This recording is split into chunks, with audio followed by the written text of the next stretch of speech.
여러분, 풀무원 식중독 빵 사건 보도 보셨나요? 우리 아이들이 먹는 급식에 제공되었다는 사실을 아시나요?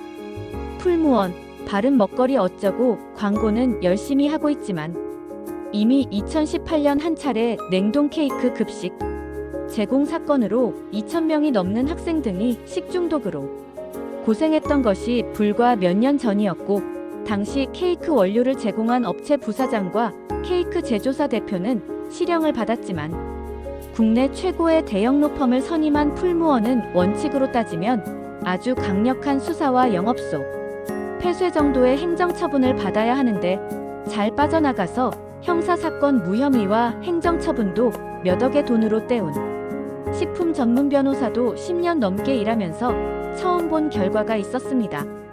당시에도 이런 식으로 쉽게 마무리되면 재발할 거라는 우려가 많았고, 분명히 품질 관리에 문제가 있는 것이라 반드시 또 발생할 거라고 제가 여러 차례 TV 인터뷰도 하고 열심히 떠들고 다녔지만 아무도 듣지 않았습니다. 그런데 이번에 다시 200명이 넘는 충청도 지역 등의 식중독 환자가 발생했고, 이번에도 역시나 빵이었습니다. 그런데 이번에 빵을 제조한 회사는 역시나 신라명과라는 곳의 관계사이자 브레덴코라는 프랜차이즈도 운영하는 오너 가문 2세가 대표로 있는 회사고요. 지난번 사건과 결과와 진행 방식이 아주 유사합니다. 뭐 귀신 씌운 것도 아닌데 안타깝게도 제 예상이 맞았던 겁니다. 지금 식품 대기업들이 모여서 만든 협회의 회장이 바로 풀무원 대표이사고요. 바로 사단법인 한국식품산업협회라는 곳이고, 당연히 식품의약품안전처와 긴밀히 좋은 관계를 유지하고 있겠죠. 거기에 지난 1차 보도자료가 나온 것이 바로 2025 퇴근 시간이 임박해서 식약처가 보도자료를 배포했는데, 이를 받아서 기사를 내는 기자들이 매우 황당해했답니다. 아니 6.6부터 연휴를 앞둔 퇴근 시간에 보도자료를 내면 보도자료 받아서 사실 확인도 어려워 정확한 기사를 쓰기가 어렵다는 이유였습니다.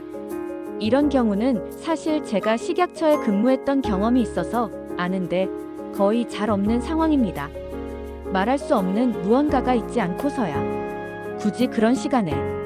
아무튼 그때도 특별하게 보도자료 외에 이런 사건의 히스토리를 아는 사람이 저뿐이라 안타깝게 큰 이슈가 되지 못했고, 당시에도 식중독이 발생했는데 몇 명이나 고생하고 있는지 환자 수도 내용에 없어서 도대체 이게 무슨 보도자료인가 의아했는데, 역시나 오늘 오후 보도자료 금요일에 신기하게 이미 환자 수 집계 등은 며칠 전에 어느 정도 정리된 것으로 아는데 오늘도 금요일 이런 날 꼭 보도자료를 냅니다. 아무튼 이번에는 식품위생법 제4조에 따라서 당연히 10년 이하의 징역이나 1억 원 이하의 벌금에 처할 수 있는 중대범죄에 해당되고, 제조사인 유마더구스, 풀무원, 푸드머스 모두 최소 영업정지 2개월 이상, 최대 영업소 폐쇄가 나가야 정상입니다. 참고로 2018년 당시 식중독 냉동 케이크 만들었던 제조사는 사라졌습니다.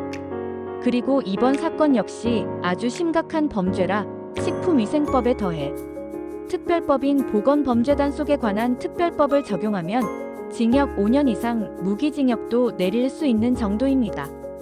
그런데 여전히 식품의약품안전처가 위해사범수사단이라는 특별사법경찰단 조직을 가지고 있는데, 제대로 수사를 해내지 않으면 최소한 경찰에라도 고발 조치해서 위반 행위에 따른 적법한 적절한 죄를 치르도록 할지도 의문입니다. 아이를 키우는 부모라면, 식품에 관심 있는 국민이라면 이번 정권이 바뀌자마자 발생한 최초의 식품 사건이니만큼 새로운 정부가 어떤 마음으로 국민들의 안전을 보호하기 위해 노력하는지 지켜봐야 합니다.